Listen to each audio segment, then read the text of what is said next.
71st senior national kabaddi championship இப்போ நடந்துகிட்டு இருக்கு. இந்த டோர்னமெண்ட்ல நம்ம தமிழ்நாடு டீம் ப்ளே பண்ணியிருந்தாங்க. உண்மையாவே தமிழ்நாடு டீம் நம்ம எதிர்பார்த்ததை விட ரொம்பவே நல்லா ப்ளே பண்ணியிருந்தாங்க. கடந்த ஒரு சில வருடங்களை கம்பேர் பண்ணுறப்ப இந்த டைம் ரொம்பவே நல்லா ஃபைட் பண்ணியிருந்தாங்க. குறிப்பாக இந்த ஒரு யங் டீமை வச்சுக்கிட்டு தமிழ்நாடு டீம் இந்த அளவுக்கு ப்ளே பண்ணது ரொம்பவே ஆச்சரியமான ஒரு விஷயம்தான். தமிழ்நாடு டீமோட ரொம்ப முக்கியமான பிளேயர்ஸ்னு சொல்லக்கூடிய பல முக்கியமான வீரர்கள் இல்லாமல் தான் தமிழ்நாடு டீம் இந்த டோர்னமெண்ட்டில் ப்ளே பண்ணியிருந்தாங்க. குறிப்பாக அஜித்குமார் எடுக்கல, சந்திரரஞ்சித் அண்ணாவை எடுக்கல. அண்ட் இது போக நம்ம சுதாகர் மாதிரியான பிளேயர்ஸ்லாம் இப்போ இந்தியன் ரயில்வேஸ் டீமுக்கு ப்ளே பண்ண போயிட்டாங்க.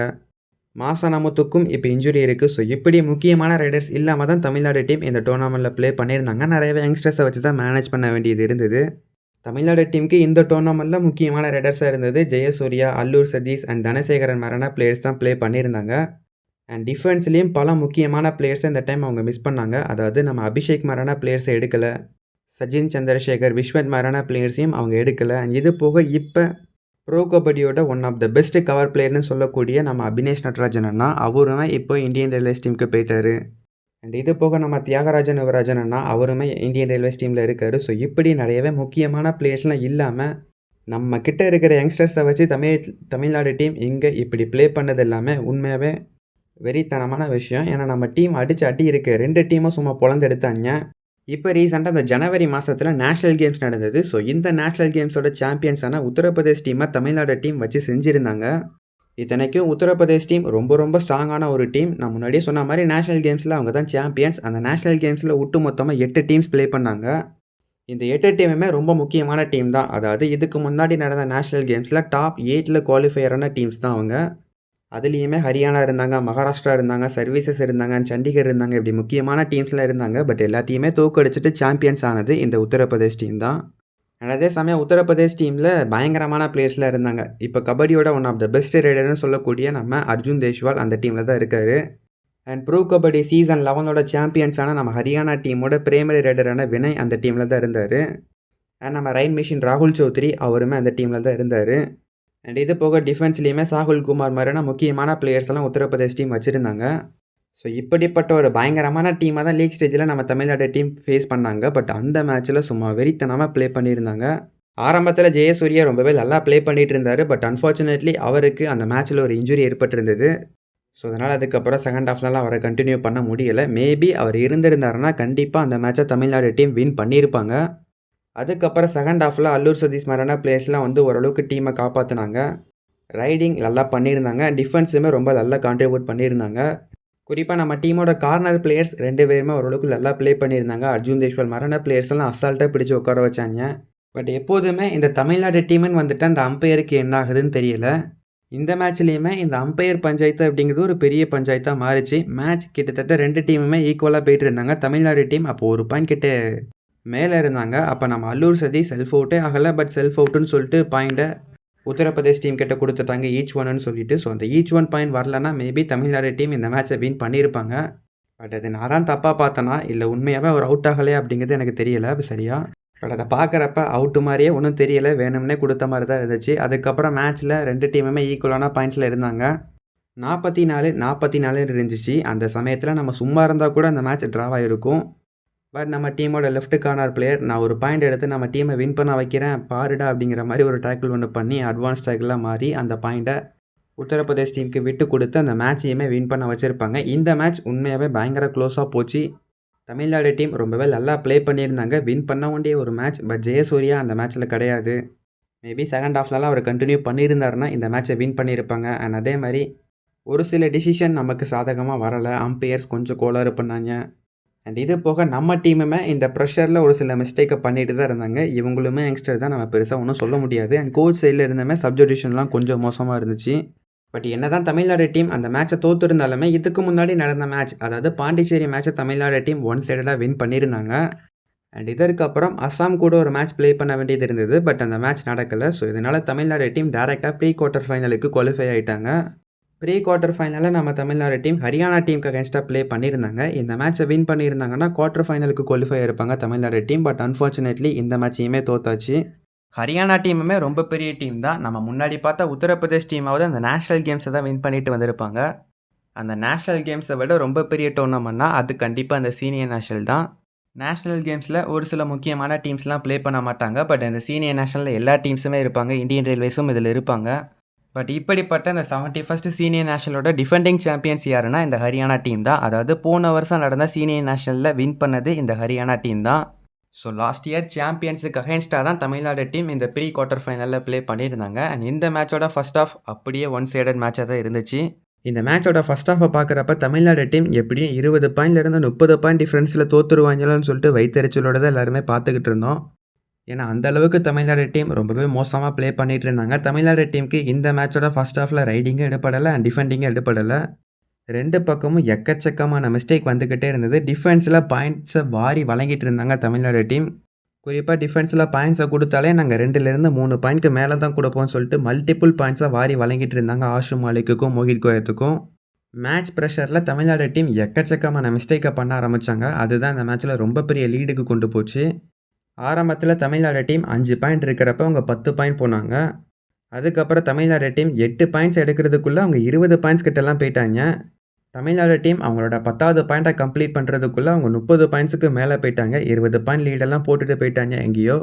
தமிழ்நாடு டீம் இவ்வளவுக்குள்ளே மோசமாக ப்ளே பண்ணதுக்கான காரணம் என்னென்னா, இந்த மேட்ச்சில் சுத்தமாக அவங்கக்கிட்ட கான்ஃபிடென்ட் அப்படிங்கிறது கிடையவே கிடையாது. அதாவது அந்த கடைசியாக ப்ளே பண்ண உத்தரப்பிரதேஷ் மேட்சை அவங்க வின் பண்ண வேண்டியது. ரொம்பவே நல்லா ப்ளே பண்ணியிருந்தாங்க. அட்லீஸ்ட் அந்த மேட்ச் ஒரு டையாவது ஆயிருக்கணும். பட் கடைசியாக பண்ண மிஸ்டேக் காரணமாக அந்த மேட்சை நம்ம டீம் தோற்றுருந்தாங்க. மேபி அந்த மேட்சை வின் பண்ணியிருந்தாங்கன்னா அந்த மேட்ச்சில் இருந்த கான்ஃபிடென்ட்டை வச்சு இந்த மேட்ச்சில் இவங்க ரொம்பவே ஈஸியாக ப்ளே பண்ணியிருப்பாங்க. இத்தனைக்கும் இந்த மேட்ச்சில் நம்ம ஜெயசூர்யா மாதிரியான பிளேஸ்லாம் வந்திருந்தாங்க திரும்ப. இந்த மேட்ச் கடைசி வரைக்கும் இப்படியே போயிருமான்னு சொல்லிட்டு எல்லாருமே ஒரு பயத்தோடு இந்த மேட்சை பார்த்துக்கிட்டு இருந்தோம். பட் அங்கே தான் நம்ம தமிழ்நாடு டீமோட கம்பேக் வந்திருந்தது. செகண்ட் ஹாஃபில் நம்ம தனசேகரனை உள்ளே எடுத்துகிட்டு வந்திருப்பாங்க. தனசேகரன் உள்ளே வந்ததுக்கப்புறம் தமிழ்நாடு பிளேயர்ஸ் எல்லாருக்குமே ஒரு கான்ஃபிடென்ட் வந்தது. அதுக்கப்புறம் கலெக்டிவான பர்ஃபார்மன்ஸை கொடுக்க ஆரம்பித்தாங்க. தனசேகரன் ரைடுக்கு போய்ட்டு கன்சிஸ்டண்ட்டாக பாயிண்ட்ஸை ஸ்கோர் பண்ணிட்டு இருந்தார். அதுக்கப்புறம் டிஃபென்ஸுமே கான்ஃபிடென்ட்டோட பாயிண்ட்ஸை ஸ்கோர் பண்ண ஆரம்பித்தாங்க. நம்ம அல்லூர் சதீஷுமே அவரோட பங்குக்கு நல்லாவே கான்ட்ரிபியூட் பண்ணியிருந்தார் அதுக்கப்புறம். ஸோ ரொம்ப நல்லா ப்ளே பண்ணி அந்த 20 பாயிண்ட்ஸுக்கு மேலே இருந்து ஒரு பாயிண்ட் டிஃப்ரென்ஸை கொஞ்சம் கொஞ்சமாக குறைச்சிக்கிட்டு அதை 10 பாயிண்ட்ஸாக மாற்றினாங்க. ஸோ 10 பாயிண்ட் தான் லீடு இருக்குது. இதுக்கப்புறம் இதே மாதிரி ப்ளே பண்ணாங்கன்னா இந்த மேட்ச் எப்படியும் வின் பண்ணிடலாம்னு சொல்லிட்டு நமக்குமே ஒரு நம்பிக்கை கொடுத்தாங்க. பட் என்ன தான் டீம் நல்லா ப்ளே பண்ணாலுமே இவங்க பண்ணுற மிஸ்டேக் அந்த இடத்துல குறையலை. அதாவது டிஃபென்ஸில் எக்கச்சக்கமான பாயிண்ட்ஸை வாரி வழங்கினாங்க. அதுக்கப்புறம் அதாவது நம்ம ஆஷு மாலிக் மாதிரியான பிளேயர்ஸுக்கு அகேன்ஸ்டாக கொஞ்சம் சேஃபாக ப்ளே பண்ணாங்க. ஓவர் கான்ஃபிடென்ட்டில் தேவையில்லாமல் ஆஷு மாலிக்கை டேக்கிள் பண்ண ட்ரை பண்ணப்போ அவர்கிட்ட நிறையவே பாயிண்ட்ஸை வாரி வழங்கினாங்க. ஒரு 2 சூப்பர் ரைட் போட்டிருப்பார். அந்த 2 சூப்பர் ரைட் தான் இந்த மேட்சோட இன்னொரு டேர்னிங் பாயிண்ட்டாகவும் இருந்தது. ஏன்னா செகண்ட் ஹாஃபில் கம்பேக் தமிழ்நாடு டீம் கிட்டேருந்து வந்திருந்தது. பட் அந்த கம்பேக்கை வின் பண்ணுற அளவுக்கு அவங்க எடுத்துகிட்டு போக விடலை. நம்ம ஆஷு மாலிக் உள்ளே வந்து ஒரு 2 சூப்பர் ரைட் போட்டு மேட்சை அப்படி மாற்றி விட்டுட்டார். ஸோ திரும்பவும் அந்த லீட் கொஞ்சம் அதிகமாச்சு. தமிழ்நாடு டீம் ஆல் அவுட் ஆகிற மாதிரியான சிச்சுவேஷனில் இருந்தது. பட் நம்ம சுந்தர் உள்ளே போயிட்டு ஒரு சூப்பர் ரைட் போட்டு வந்திருப்பார். அதுக்கப்புறம் திரும்பவும் ஒரு சின்ன கம்பேக் வந்தது. கொஞ்சம் கொஞ்சமாக பாயிண்ட்ஸை ஸ்கோர் பண்ணாங்க. அல்லூர் சதீஷ் 3 டிஃபெண்டர் இருக்கும்போது அந்த 3 பேத்தையுமா அவுட் ஆகிட்டு ஒரே பாயிண்டில், அதாவது அந்த ஒரே ரைடில் ஒரு 5 பாயிண்ட்ஸை ஸ்கோர் பண்ணிட்டு வந்திருப்பார். அதெல்லாம் ஒரு வேறு லெவல் மூமெண்ட்டாக இருந்தது. பட் அதற்கப்புறமும் தமிழ்நாடு டீமை பெருசாக கம்பேக் கொடுக்க விடலை. அவங்க ஓரளவுக்கு மேனேஜ் பண்ணி மேட்ச் எடுத்துகிட்டு போயிட்டாங்க. ஏன்னா ஹரியானா டீம் பிளேயர்ஸ் எல்லாத்துக்குமே எக்ஸ்பீரியன்ஸ் இருக்குது. அவங்க ஆல்ரெடி ப்ரூ கபடி லீக்கில் பயங்கரமாக ப்ளே பண்ணியிருக்காங்க. அண்ட் தொடர்ந்து எக்கச்சக்கமான டூர்னமெண்ட் அந்த ஹரியானா பிளேயர்ஸ் எல்லாருமே ப்ளே பண்ணிகிட்டு இருக்காங்க. ஸோ எல்லாருமே ஆல்மோஸ்ட் எக்ஸ்பீரியன்ஸான பிளேயர் தான். மோஹித் கோயத் இருந்தார் அண்ட் நம்ம ஆஷு மாலிக் இருந்தார். இது போக நீரஜ் நர்வால் இருந்தார். டிஃபென்ஸ்லேயுமே யோகேஷ் தகியா மாதிரியான பிளேயர்ஸ்லாம் வச்சுருந்தாங்க. ஸோ எக்கச்சக்கமான பிளேயர்ஸ் இருந்தாங்க. போன டைமோட சாம்பியன்ஸ்னால் சொல்லவே வேணும். ஸோ இந்த மேட்சை ஹரியானா வின் பண்ணதுக்கான காரணம் அவங்கக்கிட்ட எக்ஸ்பீரியன்ஸ் இருந்தது. நிறையவே நல்ல பிளேயர்ஸை வச்சுருந்தாங்க. ஸோ சிச்சுவேஷனுக்கு ஏற்ற மாதிரி எப்படி ப்ளே பண்ணணும் அப்படிங்கிறது அந்த பிளேயர்ஸுக்கு நல்லாவே தெரிஞ்சிருந்தது. தமிழ்நாடு பிளேயர்ஸை பொறுத்த வரைக்கும் பெருசாக எக்ஸ்பீரியன்ஸ் இல்லை அப்படிங்கிறத இந்த மேட்ச்சில் ஒரு பிரச்சனையாக இருந்தது. எங்கே எப்படி ப்ளே பண்ணணும்னு தெரில. ப்ரெஷரில் ஆப்போசிட் டீமுக்கு பாயிண்ட்ஸை வாரி வாரி கொடுத்தாங்க. எக்கச்சக்கமான சூப்பர் ரைட் எடுத்துகிட்டு போனார் ஆஷு மாலிக். ஃபர்ஸ்ட் ஹாஃப்லேயே கிட்டத்தட்ட ஒரு 3 சூப்பர் ரைட் போட்டு 3 டைம் ஆல் அவுட் ஆகிட்டார். அண்ட் அதே மாதிரி செகண்ட் ஹாஃப்லேயுமே ரொம்ப முக்கியமான சமயத்தில் ஒரு 2 சூப்பர் ரைட் எடுத்து மேட்சையே மாற்றி விட்டார். ஸோ இந்த பாயிண்ட்ஸை அதிகமாக கொடுக்குற பழக்கம் தமிழ்நாடு டீமுக்கு மட்டும் இல்லை, தமிழ் தலாஸ் டீமுக்குமே உண்டு. ஸோ அதே பிரச்சனை தான் இங்கேயுமே வந்திருந்தது. பட் என்ன தான் இருந்தாலுமே முன்னாடியே சொன்ன மாதிரி தமிழ்நாடு டீம் கடந்த ஒரு சில சீசனை கம்பேர் பண்ணுறப்ப இந்த சீசன் ரொம்பவே நல்லா ப்ளே பண்ணியிருந்தாங்க. குறிப்பாக உத்தரப்பிரதேஷ் அண்ட் ஹரியானா இந்த 2 டீமுமே ரொம்ப பெரிய ஜாம்பவான் டீம்ஸ். பட் இந்த டீம்ஸுக்கு அகேன்ஸ்டாக இவ்வளவுக்குள்ளே ப்ளே பண்ண ஃபைட் பண்ணதெல்லாம் வெறித்தனமான விஷயம். அதுவும் இந்த யங்ஸ்டர்ஸை வச்சு ப்ளே பண்ணதெல்லாம் மரண மாசான சம்பவம்.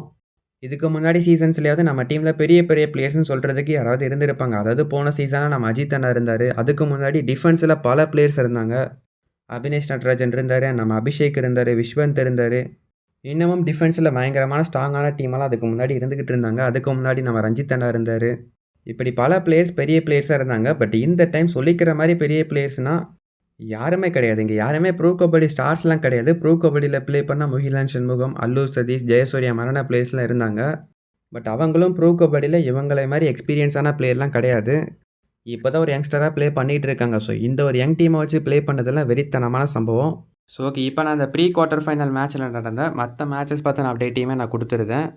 முதல் போட்டியாக நடந்தது நம்ம தமிழ்நாடு வெர்சஸ் ஹரியானா தான். இந்த மேட்ச்சில் ஹரியானா டீம் வின் பண்ணிட்டாங்க. அடுத்ததான் மத்திய பிரதேஷ் வெர்சஸ் சர்வீசஸ்க்கு அகேன்ஸ்டாக ஒரு மேட்ச் நடந்தது. இதில் வின் பண்ணது சர்வீசஸ் டீம் தான். அண்ட் பஞ்சாப் வெர்சஸ் பீகாருக்குமே ஒரு மேட்ச் நடந்தது. இதில் வின் பண்ணது பஞ்சாப் டீம் தான். ஒடிசா வெர்சஸ் மகாராஷ்டிராவுக்கு ஒரு மேட்ச் நடந்தது. இதில் வின் பண்ணது மகாராஷ்டிரா டீம் தான். இந்தியன் ரயில்வேஸ் வெர்சஸ் கர்நாடகா அகேன்ஸ்டாக ஒரு மேட்ச் நடந்தது. இந்த மேட்ச்சை வின் பண்ணது நம்ம இந்தியன் ரயில்வேஸ் டீம் தான். கர்நாடகா டீமும் இந்த டோர்னமெண்ட்டில் ஓரளவுக்கு நல்லா ப்ளே பண்ணியிருந்தாங்க. குறிப்பாக இந்த ப்ரீ குவார்ட்டர் ஃபைனல் மேட்ச்சில் இந்தியன் ரயில்வேஸ் டீமுக்கு அகேன்ஸ்டாக நல்லாவே ஃபைட் பண்ணியிருந்தாங்க ஆரம்பத்தில். ஸ்டார்டிங்கில் அதிகமான பாயிண்ட்ஸ்லாம் ஸ்கோர் பண்ணி ஒரு 10 பாயிண்ட் வர வரைக்குமே 2 டீமுமே ஈக்குவலாக தான் இருந்தாங்க. இந்தியன் ரயில்வேஸ் டீமை ஆல் அவுட் பண்ணுற மாதிரிலாம் போனாங்க. பட் அன்ஃபார்ச்சுனேட்லி இவங்களும் நம்ம தமிழ்நாடு டீம் மாதிரி தாங்க. ப்ரெஷரில் தேவையில்லாத சமயத்தில் தேவையில்லாத மிஸ்டேக்லாம் பண்ணி பாயிண்ட்ஸை கொடுத்துட்டாங்க. மேபி அந்த ஆரம்பத்திலே முதல் ஆல் அவுட்டே இந்தியன் ரயில்வேஸ் டீமை பண்ணியிருந்தாங்கன்னா இந்த மேட்ச்சில் அதுவும் ஒரு மாற்றத்தை ஏற்படுத்தியிருக்கும். பட் கர்நாடகா டீம் அந்த யங்ஸ்டர்ஸை வச்சு ஃபைட் பண்ணது எல்லாமே வெறித்தனம். பட் இந்தியன் ரயில்வேஸ் டீம் ரொம்பவே ஸ்ட்ராங்கான டீம், அதை அடிக்கிறது கஷ்டம். இந்த டீம் அவ்வளோக்குள்ளே ஃபைட் பண்ணிட்டு போனது ரொம்ப பெரிய விஷயம் தான். அண்ட் அதே மாதிரி ஹிமாச்சல் பிரதேஷ் வெர்சஸ் ராஜஸ்தான் மேட்ச் நடந்தது. இதுவுமே ஒரு பயங்கரமான மேட்சாக தான் இருந்தது. 2 டீமுமே 46, 46 பாயிண்ட்ஸ் எடுத்திருந்தாங்க. அதுக்கப்புறம் டை பிரேக்கர் எல்லாமே போச்சு. டை பிரேக்கரில் நம்ம ராஜஸ்தான் டீம் இந்த மேட்சை வின் பண்ணியிருந்தாங்க. அதுக்கப்புறம் உத்தரப்பிரதேஷ் டீமுக்கும் நம்ம தெலுங்கானா டீமுக்கும் ஒரு மேட்ச் நடந்தது. இந்த மேட்சை வின் பண்ணது நம்ம உத்தரப்பிரதேஷ் டீம் தான். அதுக்கப்புறம் கோவா வெர்சஸ் சண்டிகர், இந்த மேட்சை வின் பண்ணது நம்ம கோவா டீம் தான். ஸோ இதில் ரொம்ப பயங்கரமான மேட்ச்னு சொன்னோன்னா அந்த ஹிமாச்சல் பிரதேஷ் வெர்சஸ் ராஜஸ்தான் அந்த மேட்ச் தான் ரொம்பவே க்ளோஸாக போச்சு. 46, 46 அப்படிங்கிற மாதிரி போயிட்டு அதுக்கப்புறம் டை பிரேக்கர் வரைக்குமே அந்த மேட்ச் போச்சு.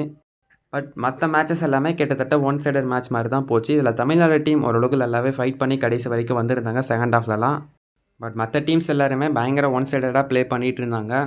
கோவா வெர்சஸ் சண்டிகர் அந்த மேட்ச் பயங்கரமாக இருக்கும்னு பார்த்தோம். பட் அந்த மேட்சையுமே கோவா டீம் கொஞ்சம் ஈஸியாக வின் பண்ணிட்டு போயிட்டாங்க. ஸோ கரெக்டான ப்ராப்பரான டைமிங் இப்போ வரைக்கும் தெரியல. தெரிஞ்சதுன்னா கம்யூனிட்டி டேபில் அப்டேட் பண்ணுறேன் காலையில். அண்ட் கமெண்ட் பாக்ஸ்லேயும் கமெண்ட் பண்ணுங்கள். நான் அப்டேட் தெரிஞ்சதுன்னா கண்டிப்பாக எல்லாத்துக்குமே குயிக்காக ரிப்ளை பண்ணுறேன். அண்ட் இந்த டூர்னமெண்ட் பற்றின வேறு ஏதாவது அப்டேட் வேணும்னா கமெண்ட் பாக்ஸில் கமெண்ட் பண்ணுங்கள். தேங்க்யூ ஃபார் வாட்சிங்.